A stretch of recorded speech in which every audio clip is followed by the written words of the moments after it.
vous tombez sur cette vidéo, ce n'est pas un hasard. Tout simplement, vous cherchez comment méditer parce que vous êtes perdu. Vous voulez lire votre Bible, vous voulez progresser, vous voulez comprendre la parole de Dieu. Vous cherchez la vérité, mais vous n'arrivez pas à vous y mettre parce que c'est trop compliqué. Dès que vous ouvrez la Bible, vous la refermez parce que vous dites ah, de toute façon, c'est peine perdue. Ce n'est pas la peine que je continue parce que c'est trop difficile et je ne sais pas comment faire. Ah ben, vous êtes sur la bonne page parce qu'ici, on démocratise, on va dire. J'essaie de simplifier comme je peux, on va dire, mais bien évidemment tout en demandant à Dieu de me guider parce que en fait, dans Jacques, il est écrit, ouais, ce n'est pas à tout le monde d'enseigner et tout. Donc vraiment, c'est pas de l'enseignement ce que je vais vous donner, mais plutôt des clés je pense, qui pourront vous aider parce que moi, au début, quand je voulais lire ma Bible, j'étais perdue. Je ne savais pas comment faire, comment méditer la Bible. Je me dis, mais c'est quoi la méditation? Tout le monde est là, oui, oui, méditer, méditer. Ouais, mais c'est quoi? C'est quoi méditer? Parce que moi, la méditation, je connaissais, c'est que je reste là, tranquille. J'essaie de penser à des choses positives, etc. Oui, vous avez cette méditation-là, mais vous avez également la méditation de la parole de Dieu. Donc, on va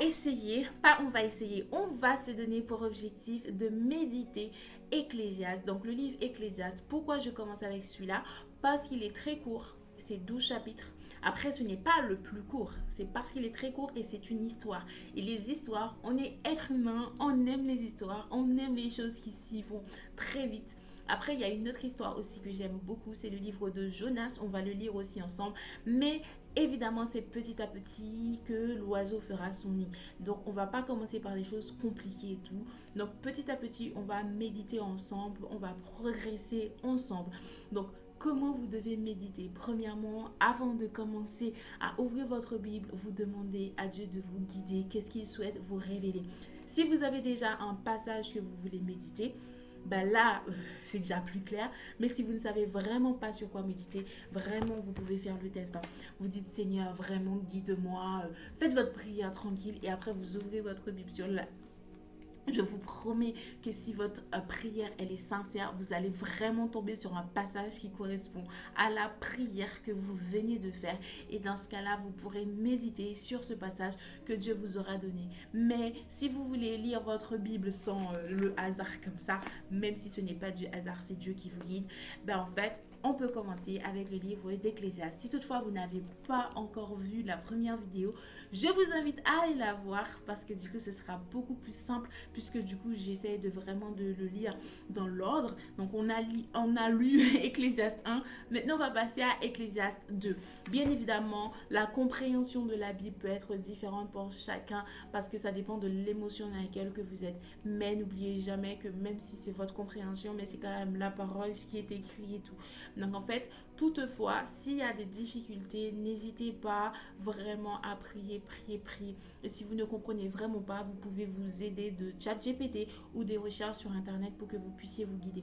J'avoue que je fais très peu de recherches sur Internet et c'est ça qui manque un peu à mes méditations. Mais j'essaie justement en vous parlant d'aller chercher sur ChatGPT, etc.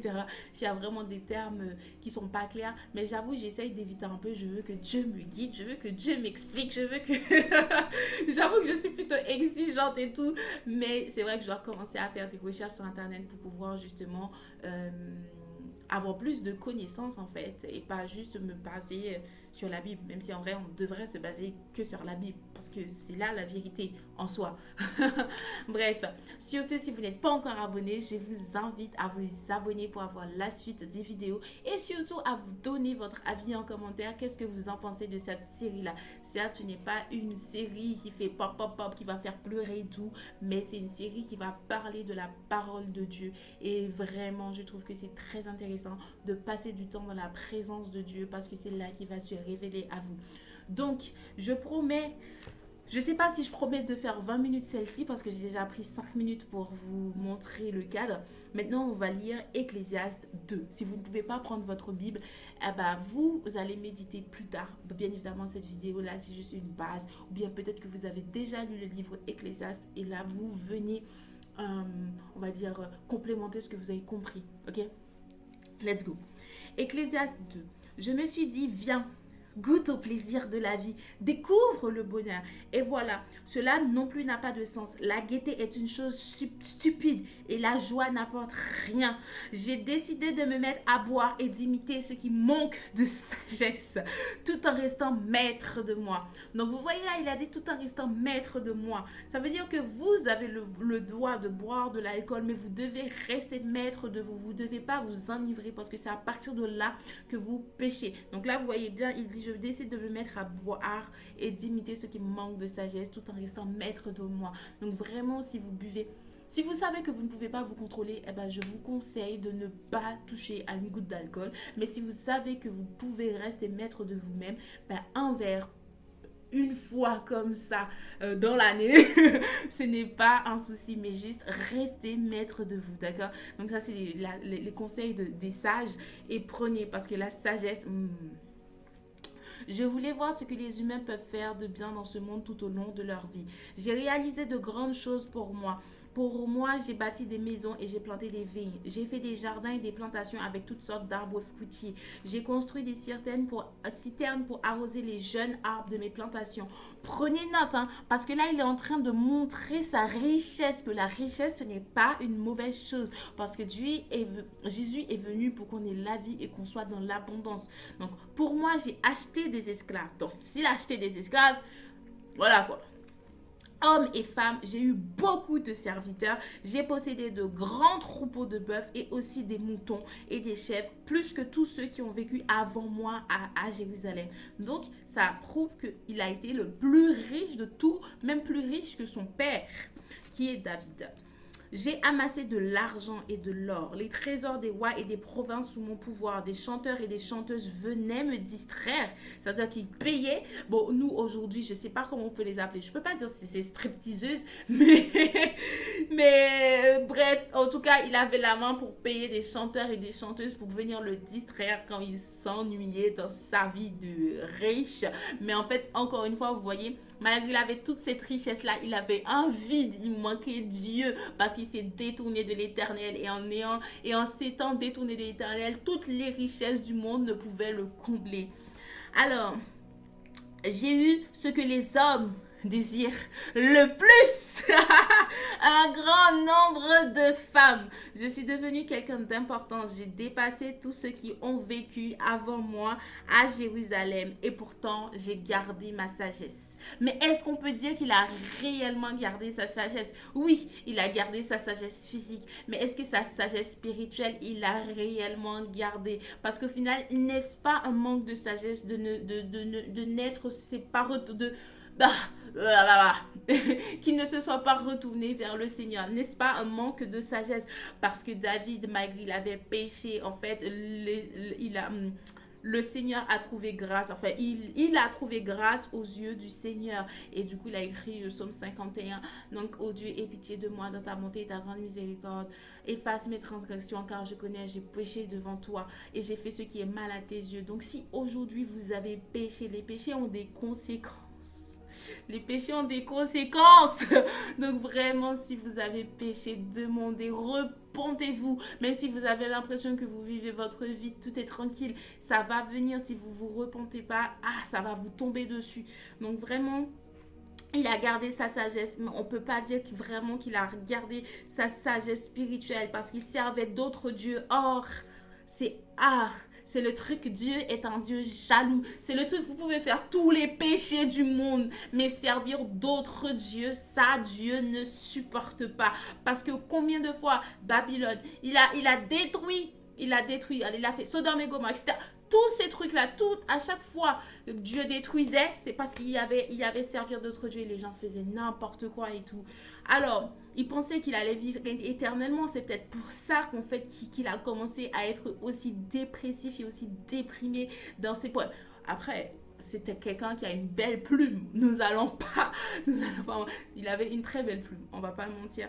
Mais en fait, il était très sage, mais il manquait un peu de discernement pour retourner à Dieu en fait.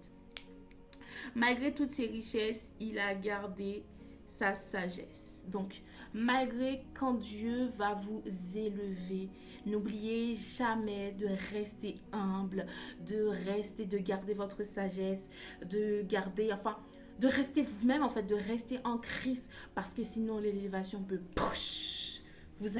Vous allez être élevé, mais pas longtemps. Parce que vraiment, respectez Dieu quand il vous élève. Parce que... Alors, par contre, il y a un truc. Il a dit, je me suis donné tout ce que mes yeux désiraient. Je n'ai privé mon cœur d'aucun plaisir. Et là, je me demande à quel plaisir fait-il référence? Parce qu'en vrai, il avait 1000 femmes. Mais quel plaisir! Parce que moi, parfois, je suis là. Mais en fait, pourquoi on nous détaille pas les trucs là? Ils enlèvent les trucs croustillants là. Moi, je veux tout savoir. Même si on devait tout écrire dans la Bible, ce serait comme ça là. Moi, il me faut, il me faut les détails. Parce que parfois là, on nous omet des détails qui sont très très importants. Ils savent bien ce qu'ils font. Alors que je suis sûre que ces détails-là nous auraient empêché peut-être, bon, je dis ça en vrai, nous, êtres humains peut-être pas, mais nous auraient empêché de faire des choses qui soient pas correct aujourd'hui parce qu'on aurait dit ah ok c'est peut-être ce détail là qui fait que après j'avoue la Bible est quand même assez bien pour qu'on évite de faire certaines choses. Oui, j'ai profité de tous mes travaux et j'ai été largement récompensée de toutes mes peines. Alors j'ai réfléchi à toutes mes activités et à tout le mal que je me suis donné pour les réaliser. Et voilà, tout cela ne sert à rien. Autant courir après le vent. Les humains ne retirent aucun avantage de ce qu'ils font sous le soleil. Et là, moi, je trouve qu'il se contredit. Parce qu'il peut dire comment ça, il ne retire aucun avantage de ce qu'ils font sous le soleil, alors qu'il dit qu'il s'est privé aucun plaisir. Donc, en réalité, vous, là, ça ne sert à rien que vous travaillez, que vous amassez et vous ne profitez pas de la vie. En fait, vous devez trouver un juste milieu, préparer votre futur et en même temps vivre l'instant présent. Là, lui, il a profité comme ça de la vie. Il dit que ça... qu'il ne retire aucun avantage alors qu'il ne s'est pas privé le gars. Donc désolé de dire le gars, mais on se dit à un moment faut... Attends, je comprends pas. En fait ça montre qu'il avait peur de la mort. Et donc si on a peur de la mort, c'est qu'il manque quelque chose qu'on n'a pas fait. C'est qu'on n'est pas encore en paix. C'est qu'on ne s'est pas retourné à Dieu. C'est que Dieu ne nous a pas comblés comme il fallait. Donc ça veut dire on s'est pas retourné à Dieu. Alors, j'ai voulu comprendre ce qu'est la sagesse, la folie et la bêtise. Et je me suis demandé, l'homme qui sera après moi, est-ce qu'il fera comme les autres avant lui? C'est vrai, j'ai constaté une chose, la lumière vaut mieux que l'obscurité, ainsi la sagesse vaut mieux que la bêtise. En effet, le sage voit où il va, le sot lui marche dans la nuit. Mais je sais aussi que les deux finiront de la même façon. Et donc je pense que c'est pour ça que quand vous allez voir, il y a des personnes qui vont parler, qui vont dire ouais, mais le pauvre et le riche meurent de la même façon, etc. Et du coup, ça vous pousse à rester dans votre mindset de petitesse et vous n'avez plus d'ambition. En fait, ce n'est pas comme ça qu'il faut interpréter, d'accord? Parce que là, il lui manquait Dieu, d'accord? Donc, s'il vous manque pas Dieu, alors pourquoi vous voulez vous priver de toute la grandeur des choses? Regardez la nature. Si Dieu voulait qu'on soit dans la privation, pensez-vous qu'il aurait fait la nature comme ça? Pensez-vous qu'il aurait créé tout ça avant de créer Adam et Ève? Je vous laisse réfléchir de ce monde là-dessus et vous me direz ce que vous en pensez en commentaire. Alors, je me suis dit, je finirai comme le sot. Donc, quel avantage à être plus sage que lui? Cela ne sert à rien. Tout ce qui arrive aux sages et aux sots, on l'oublie complètement dès les jours suivants. Le sage meurt comme le sot et les gens oublient autant le sage que le sot. Pourquoi donc? Je déteste la vie. Mais à partir du moment où vous détestez la vie, vous détestez Dieu, puisque c'est lui qui donne la vie. Ok? Tout ce qu'on réalise sur terre me déplaît. Donc on est d'accord, ça ce sont des signes quand on déprime là, parce qu'il y a une différence entre déprimer et dépression. Parce que déprimer sur 1 ou 2 semaines, ok, mais au-delà de 2 semaines, si ça continue de persister, vous êtes dépressif et là vous devez consulter, vous devez vraiment prier pour que cet esprit de dépression vous quitte, vous lâche. Parce que à partir de là, vous allez genre juste fond, comment ça s'appelle? Oui, plonger, et vous effondrer en fait. En effet, rien ne sert à rien, autant courir après le vent. Or, on ne voit pas le vent. Comment pourrions-nous courir après le vent? C'est pour montrer que rien, tout est vanité en fait. Rien ne sert à rien. Je déteste tout le mal que je me suis donné sous le soleil. parce qu'il a souffert pour avoir tout ce qu'il a et il voit qu'il va laisser tout ça derrière lui. En effet, je laisserai les résultats à celui qui prendrait ma place. Voilà. Qui prendra ma place. Est-ce qu'il sera sage ou stupide? Qui le sait? Pourtant, il possédera tout ce que j'ai obtenu. Donc pour moi, c'est une façon d'égoïsme. Donc ça veut dire qu'il a travaillé, il se voit mal laisser ses trucs à celui qui le succède, alors que c'est son fils. Je comprends pas. Je comprends pas en fait. Pourtant, il possédera tout ce que j'ai obtenu sous le soleil par mon travail et ma sagesse. Cela non plus n'a pas de sens. En voyant tout le mal que je me suis donné sous le soleil, j'étais désespérée. Quelqu'un travaille avec sagesse, a de l'expérience et il réussit bien. Or, il doit donner ce qu'il a réalisé à un autre qui n'a rien fait. Je pense que si Salomon vivait à notre époque là, en étant en France, il serait pas content de ce que de ce qui se passe avec notre salaire non plus. Mais bon, or, il doit donner ce qu'il a réalisé à un autre qui n'a rien fait. Cela non plus n'a pas de sens et c'est très injuste. Oui, qu'est-ce qui reste aux humains de toute leur activité et de tous leurs efforts sous le soleil? Tout le jour, ils se donnent du mal et ils souffrent pour réaliser ce qu'ils veulent faire. Même la nuit, ils ne peuvent pas se reposer. Cela non plus n'a pas de sens. Le seul En plus, ce qu'il ose dire, c'est que écoutez bien, hein, le seul bonheur pour les humains, c'est de manger, de boire et de profiter des résultats de leur travail. J'ai constaté que c'est Dieu qui donne ce bonheur. Bien évidemment que c'est Dieu qui donne ce bonheur. Donc, vraiment, quand vous voyez que vous mangez, que vous nourrissez, que vous vivez bien, que vous êtes en vie, enfin, rendez grâce à Dieu parce que du coup, c'est lui qui permet que vous puissiez avoir cette vie-là. Donc, vraiment, ne cherchez pas Dieu parce qu'il peut vous offrir cette vie-là, mais cherchez Dieu pour qui il est parce qu'il peut vous offrir bien plus que juste manger et boire en fait. Vraiment, il y a tellement de choses que Dieu peut vous offrir, son amour. Quand vous comprenez l'amour de Dieu, il y a des choses, vous n'êtes plus inquiet en fait. Tout simplement, vous n'êtes plus inquiet de ce qui se passe, de ce qui peut arriver parce que Dieu est juste au contrôle de votre vie, au contrôle de la situation. Donc laissez-lui être au contrôle de votre vie. En effet, qui peut manger et profiter de la vie si Dieu ne le permet pas? Oui, à l'homme qui est bon à ses yeux, Dieu donne la sagesse, la connaissance et la joie, mais à l'homme qui agit mal, il donne la charge de rassembler des biens et de les garder pour celui qui est bon à ses yeux. Cela non plus n'a pas de sens. Autant courir après le vent. Pour moi, je trouve que le passage là, je déteste tout le mal que je me suis donné, en effet, je laisserai. Enfin, le passage 18-19, moi je trouve que c'est un peu de l'égoïsme de sa part. Et en fait, j'avoue que j'ai écrit là, je sais pas si vous voyez, mais j'écris tellement petit, j'arrive pas à me relire. En fait, bon, il a dit que le sage et le sot ont le même chemin. Donc en fait, juste un maîtrise son chemin et risque de plus souffrir alors qu'il a... En fait, voilà. Je crois que ce que j'avais compris, c'est qu'en fait, le sage et le sot, ils ont le même chemin. Mais en réalité, la différence, c'est que le sage, lui, il est conscient de toutes les persécutions qu'il va avoir, de toute la tribulation qu'il va se faire face. Enfin, il peut en fait... enfin, être prévisible un peu parce qu'il est au courant alors que le sou il va mener sa vie, il n'est pas au courant de ce qui va se passer. Donc du coup quand il va arriver à la première étape, ça va être un peu plus compliqué parce qu'il n'est pas conscient qu'il y avait cette étape de souffrance, etc. Pour moi c'était ce que j'avais compris. Ah,